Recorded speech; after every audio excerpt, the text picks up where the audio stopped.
been in such a big Dead Space mood, and I'm entirely grateful that Steam had it on sale. It was a steal for me.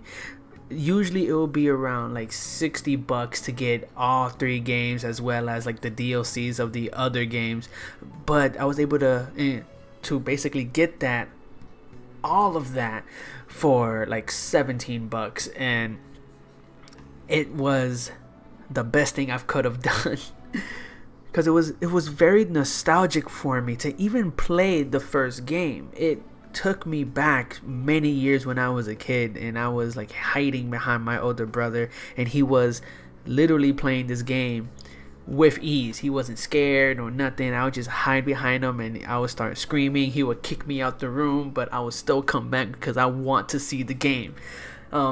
It came out in 2008, and jumping like 13 years later of me playing it in 2020, like it was very nostalgic for me. And so I went through the game, beat the game, and I was like, man, just reminiscing on when I was younger, and overcoming the fear was a really big thing because I was really scared of this game until like later on. I started playing Dead Space 2 on my own, and then I went to Dead Space 3, which I don't know what they did with Dead Space 3. I don't know. But like I said, after going through Dead Space 1, I realized that there is a lot of factors in this game that kind of made it into a really good survival horror game. Even though I did went through some bugs or whatnot, but there was a lot of factors that makes this game great or amazing. But I don't know. I guess you can call this a review or retrospective of Dead Space. But you know what? Let's just get on with it. So you start on this ship, Ishimura, where like everything basically just goes to shit with the marker and everything. Well, actually, before I even start, spoiler alert, if you haven't played Dead Space, spoiler alert. But if you have, then yeah, sit tight and enjoy my review or retrospective of opinions on this game alone. But yeah, so let's move forward. Of Ishimura, everything went to shit because the government there decided to fuck with the marker and kind of unleash something that they weren't supposed to. And the main character, Isaac, Isaac's wife, was actually there, and yeah. You basically go there as an engineer to kind of fix the ship as well as kind of see your wife again. And so you went through a whole chain of events of realizing what happened as well as trying to repair the ship to get the fuck out of there in order to find out that your wife committed suicide. Because there was no way that she was going to make it out alive. But the thing is, the marker was playing with the main character's head. You can actually hear in some parts of the game where you hear voices in your head, like in the main character's head, and I was like, what the fuck is going on? And you actually get to see your wife, and I would say is because like you are in denial, that Isaac is in denial that the wife is dead, and that's basically like an illusion of the wife. But the thing that really gets me is that there was a part in the game where you have to protect her from the necromorphs, and it made it seem that the wife was still alive, which it made me feel like, wait, like, if she really is alive, even though I already know, dude, there was some stuff that I did forget, and the wife being dead was one of the parts that I forgot that is in the game. And then you realize that it was basically the marker that was kind of doing all that, basically saying make us whole again, and like, yeah. And you basically would have to fight your way to get the hell out of there. And turns out that the government was behind everything, and it was trying to get the marker because they were trying, the government, they're trying to use it for like weapon and so you kind of stop it from happening. You stop it from happening, and you just leave. But at the end, the marker's still messing with the main character's brain and kind of manifests like a demonic form of your wife, a dead version, and kind of creep up on you and attack you. But that's basically like the a summarized version of the story. I mean, there's more stuff with the audio logs that you find that kind of gives more in depth of what happened, of each individual perspective or aspects of like the background characters.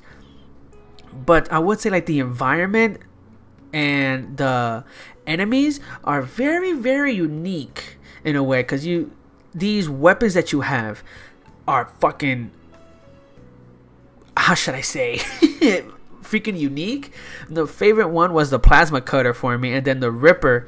I did use the pulse gun, I believe, and then the contact beam. I mean, I didn't really use them both. I kind of used them for a little bit, and then I just upgraded the Ripper or the plasma cutter to just go through the game. It was a lot of aspects in the game that when it comes down to gameplay, it can be slow and it can be fast at the same time depending on how you play it, which is why I did a mixture of both. I did a mixture of both where I played slow to get the hang of it and kind of absorb the atmosphere that you're in space. Whatever happens, no one could really hear you.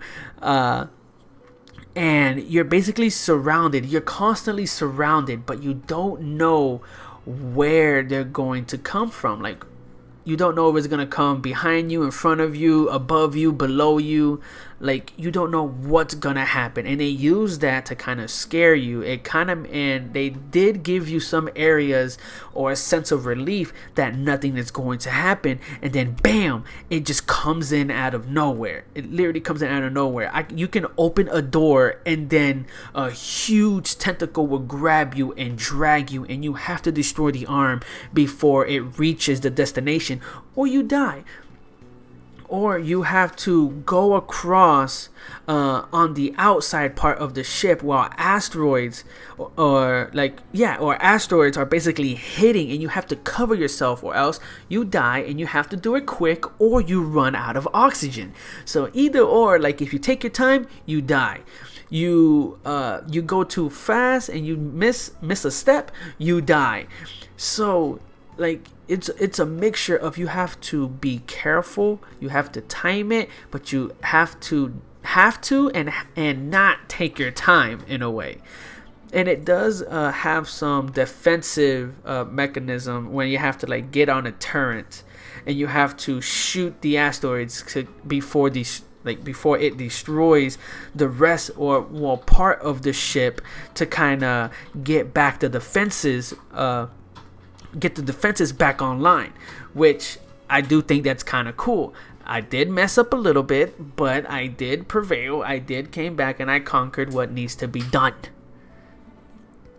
But moving forward, I did experience some bugs.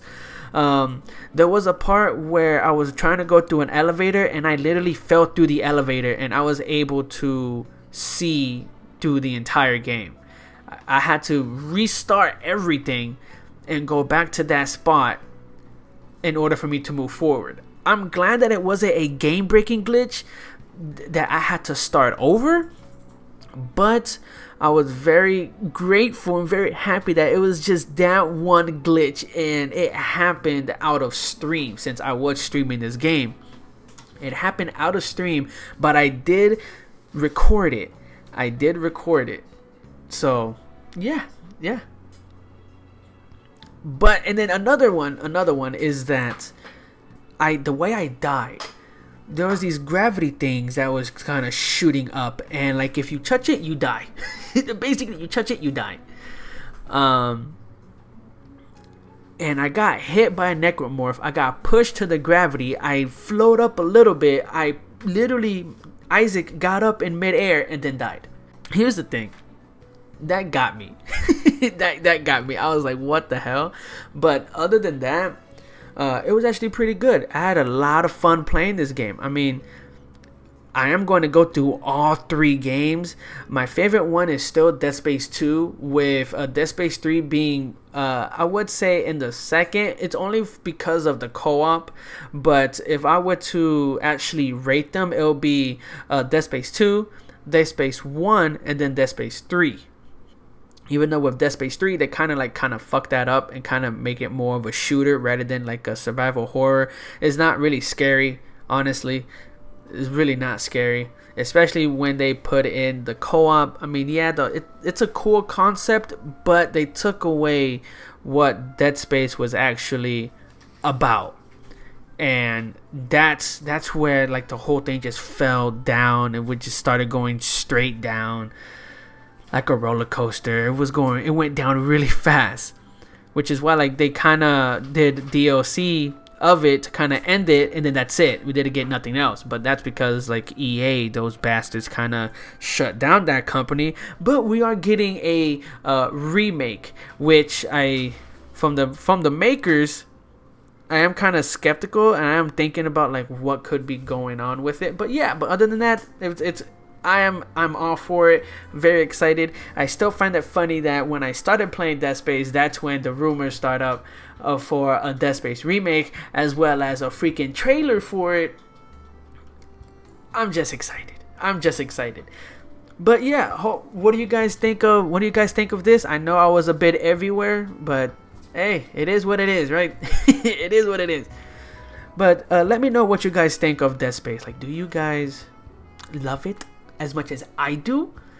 I mean, it is 2020. I'm not really sure that a lot of people are playing it, but I had a lot of fun playing it on stream, and I just want to express my thoughts and opinions, and basically how I felt overall when playing this game or going through this game. But yeah, I had tons of fun. This is something that I've always going to fall back on. I've already started New Game Plus, so yeah, hopefully the New Game Plus in Dead Space 2 is going to be a bit better, since it can be, it was weird on Dead Space 1. It's weird. The New Game Plus is weird, but hopefully it can be better in Dead Space 2. Hopefully it would be better in Dead Space 3 as well, because I've never did New Game Plus on any of those games. I don't know if New Game Plus is even on those games, but either or, hope you guys enjoyed the video. If you did, please leave a like and comment down below what you guys think of the whole Dead Space franchise, or of the first Dead Space game entirely. Please be on the lookout for any future videos. I'm most likely going to talk about the balance in Pokemon Unite and many other games maybe. But yeah, hope you guys enjoyed the video. Hope you guys have a good rest of your day. Okay, I'm out.